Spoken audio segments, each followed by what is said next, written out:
Hello friends! Due to the threat of possible new large-scale Russian offensive in the near future, the allied countries led by the United States nevertheless agreed to supply Ukraine with the main battle tanks of the United States, Germany and Great Britain.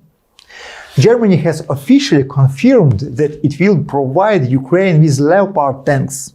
They also gave permission to send their tanks to Ukraine from other European countries. The decision in Germany was made after negotiation with the United States and in parallel with the fact that the United States President Joe Biden announced that he would transfer 31 Abrams tanks to Ukraine. In fact, the decision of the United States and Germany gave a green light for the supply of tanks and other heavy equipment from other countries. New deliveries of heavy equipment are needed to repel a likely Russian offensive or the start of Ukrainian counteroffensive. The first Leopard 2 tanks could be delivered from Germany in about 3 months. In general, the delivery to Ukraine of 2-3 battalions of Leopard tanks, between 80-120 tanks, and 1 Abrams battalion, 31 tanks, has been announced, which can go to the front approximately from the second half of spring or by summer. 100-150 tanks are not capable of changing the general situation in the front, although they can allow Ukraine to carry out 1-2 counteroffensive operations. This may be only the initial batch we should understand. After all, at the beginning of the war, Ukraine lost several thousand armored vehicles. Although it is clear that this is only a precedent, the start of deliveries to Ukraine of heavy modern and armored vehicles, the main battle tanks of NATO countries, the reserves of which are huge. Tens of thousands of tanks were produced. There is a functioning base for maintenance of these tanks, modernization and production still. Although Soviet weapons continue to be transferred to Ukraine, Poland announced the delivery of 30 tanks PT-91 Twardy modernized T-72. On the other part, the Russian Federation, the decision of the allied countries to supply Leopard tanks caused great irritation. Russia continues to voice threats and say that the supply of Western weapons to Ukraine will escalate the conflict to a new level. Also, the supply of tanks to Ukraine may force the Russian Federation to accelerate the deployment of a large-scale offensive operation in the period before the arrival of Western tanks. In parallel, the United States says it doesn't consider the supply of tanks to Ukraine as a step towards an escalation of the war. And the United States Assistant Secretary of State for European and Asian Affairs, Victoria Nuland, said that the United States may consider easing sanctions against Russia if there is a Russian decision to conduct serious negotiations and withdraw its forces from Ukraine and return Ukrainian territories. Peskov said, no, it's impossible. There are no strategic changes and fronts so far. The Russian army are likely to conduct reconnaissance. The Russian Federation armed forces are likely to conduct reconnaissance in the force in Zaporizhia and Ugledarsky direction, continue local offensive operation in the Bakhmutsky, Avdiivsky, Limansky and Novopavlovsky direction by the forces of the Wagner private military company, Donetsk and Lugansk units, separate units of special forces, airborne forces and Marines. But most part of the reserves, Ukrainian and Russian, are still out of the battlefield. The Ukrainian command confirmed the loss of city Soledar. The most tense situation is now developing around the city of Bakhmut and the city of Ugledar. The Russians are trying to storm this city. The city of Soledar is especially important from the point of view of a springboard for a possible Ukrainian offensive against Mariupol or the whole of the Azov region, the fire control over the land bridge to Crimea. The General Staff says that the armed forces of Ukraine will not leave the city of Bakhmut as long as it is possible to defend there. On January 26, Ukraine was already subjected to the 13th major rocket attack from Russian Federation. Commander-in-Chief of the Armed Forces of Ukraine, Volodymyr Zelenskyy, said that 47 out of 55 missiles launched in Ukraine that they were destroyed.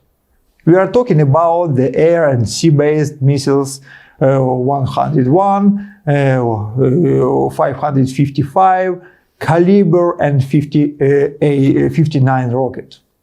To prevent severe damage to the power system of Ukraine in the Kyiv, Odessa, Dnipropetrovsk and Kharkiv region, preventive power outage were carried out.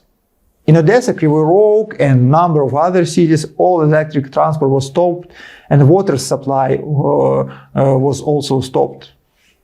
Overall, it is clear that the Russian strategy to destroy Ukraine's critical infrastructure continues to cause significant damage to the country's energy system and economy. Despite the fact that the work of Ukrainian air defense has recently improved significantly, but on average, according to the statements of the leadership, they cannot cope with hitting a target in 10–20% of cases, although this data cannot be verified. And in the future, despite the fact that the complete blackout has so far been avoided, one can still accept serious negative consequences due to the cumulative effect of the blows. The number of missiles fired has decreased on average. Now it is from 50 till 70 units and not 70 till 120 as it was before. What can say that the rockets are really saving and drones will be used more, or about reducing the nomenclature of goals? In total, 728 missiles have been fired by Russia into Ukraine since October. In October, 111 missiles. In October 10th, 11. October 17, 22, 49 missiles. October 31, 50 missiles. November 50, 70, 120 missiles. November 23rd, 70 missiles, and there was a small blackout when our nuclear power plants were stopped.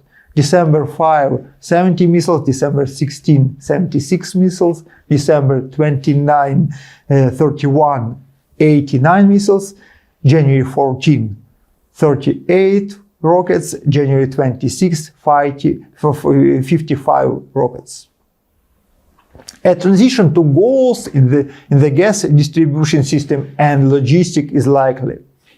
Personal rotation continues in domestic policy of the Ukraine, provoked by the information crisis due to a number of corruption scandals published in the mass media, which are focused very close to the United States and European Union elites and Petro Poroshenko's team. The likely main goal of these attacks is to discredit the head of the office of President, Andriy Yermak, in order to weaken him or even resign, which should also weaken the position of President Volodymyr Zelenskyy. The most likely goal of the personal reformatting may be, for nowadays, for this stage of this attack, maybe the government and the change of at least some of ministers, Minister of Energy, Minister of Defense, Minister of Sports, Minister of Strategic Industries, etc. Or even the resignation of the Prime Minister of Ukraine, reshuffles in the power bloc of Ukraine, Ministry of Internal Affairs, Special Investigation bloc, and so on. For its part, the authorities are trying to ease the pressure of Western partners by dismissing a number of the deputies, probably with the expectation of keeping the main figures, the head of presidential office, the Ministry of Defense, etc., in leadership position. So, deputy head of the office of President of Ukraine, Kirill Tymoshenko, and Deputy Minister of Defense, Vyacheslav Shapoval, Deputy Prosecutor General Simonenko, Deputy Minister for the Development of Communities and Territories of Ukraine, Ivan Lukera, Deputy his colleague Vyacheslav Negoda, Deputy Minister of Social Policy of Ukraine, Vitaly, forgot his last name, have already resigned. A criminal cause has also been opened against Deputy Minister of Development of Communities, Territories and Infrastructure, Vasily Lozinsky. 4 heads of regional administration, Dnipropetrovsk, Zaporozhye, Kherson and Sumy, associated with Kirill Tymoshenko, who exercised control over the financial flows, were also fired. The main intrigue now is who will be appointed to the vacated position. Representatives of Office of Ukrainian President or representatives of our Western partners. The appointment of the former head of Kyiv Regional Administration, Kuleba, to the post of deputy head of the presidential office, substitution for Kirill Tymoshenko, can be interpreted as Ukrainian president and his team are not going to give up the full control over the financial flows to our Western partners. The reaction of the European Union and the United States to personal changes in Ukraine is still restrained. It is obvious that behind the scenes trading on the new figures of the financial bloc continues. It is likely that one of the subjects of bargaining with the Western partners might be the case of the ex-head of the office of Naftogaz of Ukraine, Mr. Kobolev. President Volodymyr Zelenskyy signed the law number 8271 on amendments to Criminal Code of Ukraine, the Code of Ukraine of Administrative Offenses and other legislative acts of Ukraine on the specific of military service under martial law or in a combat situation. The law strengthens the criminal liability of the military for failure to comply with combat orders, escape from the battlefields or from military units. In general, the bill significantly limits the rights of Ukrainian military to judicial protection. Judges will no longer consider all the circumstances of the case when the sentencing war crimes cases. This law was supported by the Commander-in-Chief of the Armed Forces of Ukraine, Valery Zaluzhny, despite criticism from human rights activists, part of society. In general, the signing of the law by the President is most likely a response to a situation at the front, where recently, taking account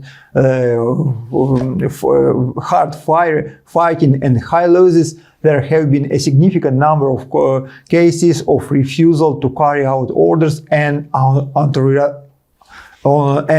authorized withdrawal from positions.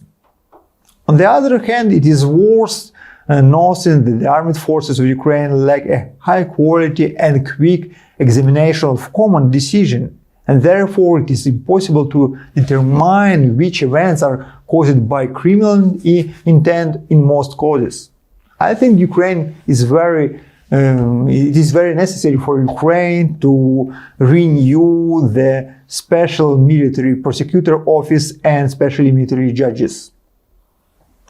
The draft law on amendments to some legislative acts of Ukraine to national security and defense to strengthen the defense capability in the context of Euro-Atlantic integration of Ukraine, number 8376, dated January 23rd, which authors are very known, the people's deputy from the presidential team, Cherneyev, Potorayev, Frolov, Kravchuk, Bezugla, Kamelchuk, Virastyuk and others, has been submitted to Parliament of Ukraine.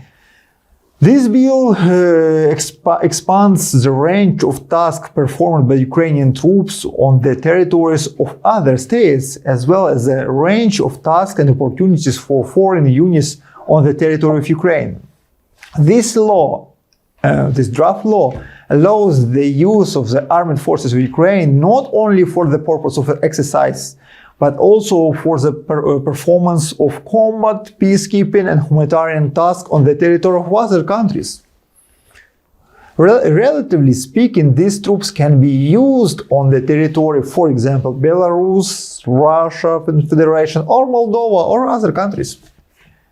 This, in fact, also applies to units of foreign troops in Ukraine. A legal framework is being created when foreign troops, for example, NATO countries, will jointly defend Ukraine territory. Thus, it is obvious that, on the one hand, the NATO countries will further strengthen by both their presence on the territory of Ukraine and the cooperation with the Ukrainian military for their own purposes. At the same time, NATO does not bear any formal obligation to protect Ukraine, since the country is not a member of the alliance. And this is our main goal, to obtain the guarantee from NATO countries. According to research made by sociology group Rating at the initiative of the Ukrainian Veterans Fund of the Ministry of Veterans Affairs of Ukraine, which was conducted on January 14-16 this year, 47% of Ukrainians are rather positive about the fact that the various political forces can invite veterans to run in the election. 15% don't care, 32% have a negative attitude toward the involvement of veterans by politicians in the elections. 63% of Ukrainians have among their relatives those who are fighting or was in fight at the front since February 24 last year. 47% of respondents noted that among their relatives and friends that there are those who took part in hostilities on the territory of Ukraine between 2014 and 2021.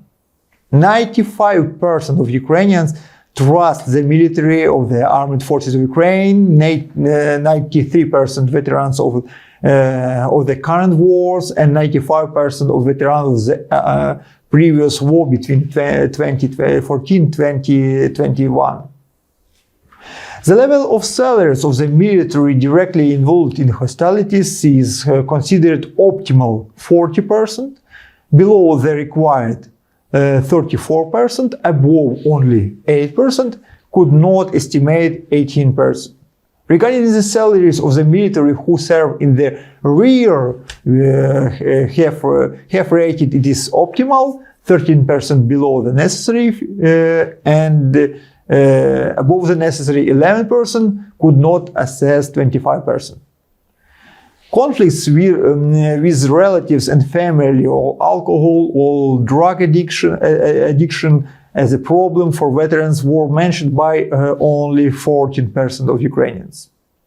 Thank you, friends, for watching this video. Don't forget to subscribe this channel. We'll try to do next week the first live translation on this English-speaking channel. I will be waiting for your question. Have a nice day. Have a peace.